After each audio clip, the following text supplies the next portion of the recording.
Do not disturb para relax tayo dito. Tara, pasok. Yan. Hindi naman siya amoy yosi. Bawal mag-yosi dito, ha? Ito ay 4-star hotel. And unahin na natin yung CR. Ang pangat ng tawag. Unahin na natin yung shower room. O, diba? Dito sa keycard pala, merong nakalagay na Wi-Fi access and of course, yung details mo. Kung kailan yung check-out time and full name. Ooh, may bathtub. Yan. Ang bango, uwi na nga natin to. May mga body wash. May sampayan din. Dapat ganito sa condo natin eh. Sa mga nakapunta nito, for sure familiar sila dito. Ang linis. Tapos merong pang toothbrush. Pero kung hindi ka naman maarte at may visitor ka, pwede mo siyang gawing baso. Maraming toilet paper. Oh, may nakita ka namang towel? Wala pa. So, merong soap, lotion, and toothbrush to. And shower cup. Nagustuhan ko yung bathtub. Mamaya magbabathtub ako eh. Anong tawag dito? A. Controller ng aircon. B. Switch ng aircon. C. Operator ng aircon. At eto, closet. Walang towel. Baka nalimutan lang nila sa sobrang daming bisita. May libreng sleepers. At may laundry bag. Spacious naman siya, as you can see. May salamin sa gilid. May maraming lagayan doon. May hanger. May plancha. May iron board. Ba? Yan yung tawag doon. Yung mga maleta ay dito nilalagay. Carpeted siya ha, guys. Pwede nga magpaa eh. Tapos merong saksakan. Dito muna tayo sa area na to. Meron silang pitcher. Kanina pagpasok namin, nilagyan agad namin to ng tubig kasi sobrang uhaw. Ang daming tao sa lobby. Ang dami nag-check-in. Kasi Sabado ngayon and sabay-sabay nag-check-in yan. 3 p.m. Actually, nakarating kami around 2:40. Pero pagpasok ko, reaction ko, parang napatingin sa akin si kuya. Pero nakapasok kami ng around 3:15, 3:20. Medyo marami rin talaga, tapos 3 pila. So, eto, meron silang electric kettle, may coffee, creamer, tea, and 2 cups, ayan. Tapos, andito yung menu nila. Actually, na-excite ako.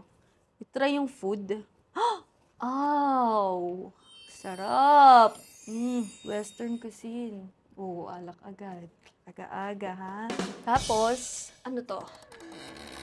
Ref. Mini ref.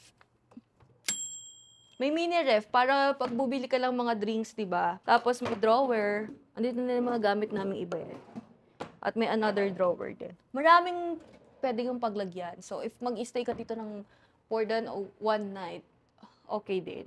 Dito may TV. And dito naman, merong blower. Ano itong nakabox? Oh, tissue! Diba? Binuksan.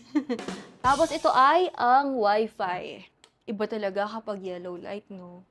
Nakakaganda. Charis. Siyempre, hindi mawawala ang ating basurahan. Alam mo, ang bango. Dito muna tayo bago yung kama. Silip-silip ka muna sa view. Actually, nandito kami sa 11th floor. Hindi ko na-request yung mas mataas na floor, yung mga 32. Kaya lang kasi, kapag bababa aakyat, mahirap mag-intay na matagal. Pero okay na rin yun para hindi masyadong lula. Tayo ay nasa P. Burgos, Makati Ave. Okay, dito naman tayo sa side na to. Ito yung lamp. And then, ito yung remote.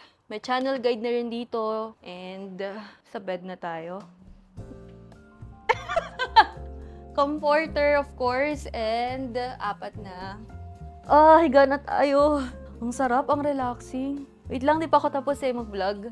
Tapos, nandito naman yung ibang mga switch ng mga ilaw.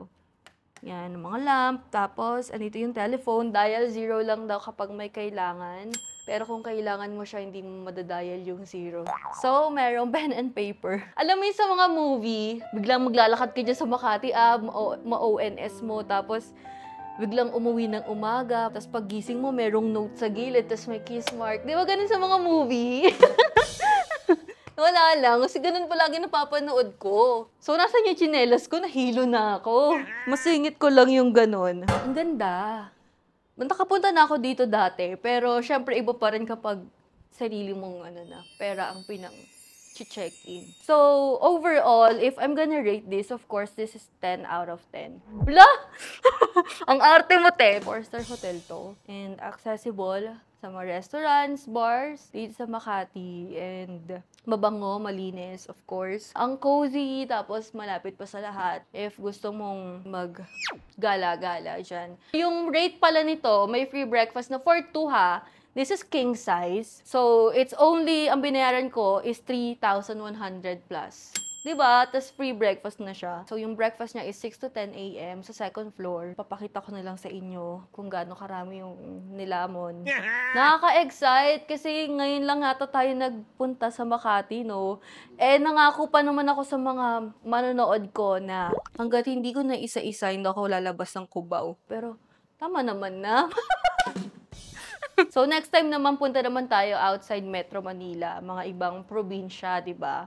So, if may mga gustong mag-sponsor sa akin dyan, ng mga hotels, Airbnbs, kahit anong lugar na gusto mong puntahan ko, ayan, comment nyo lang or itag nyo lang sa comment section. Doon naman sa check-in time, siguro na taon lang talaga na weekends tayo nag-check-in. Pero, syempre, patience is a virtue. Meron ako nakita kanina kasi, may foreigner na isa. Hindi naman siya pa-VIP, feeling VIP talaga. Sabi nung guard doon na, ang kulit talaga niya. gumagano na yung guard. Kayo pumili.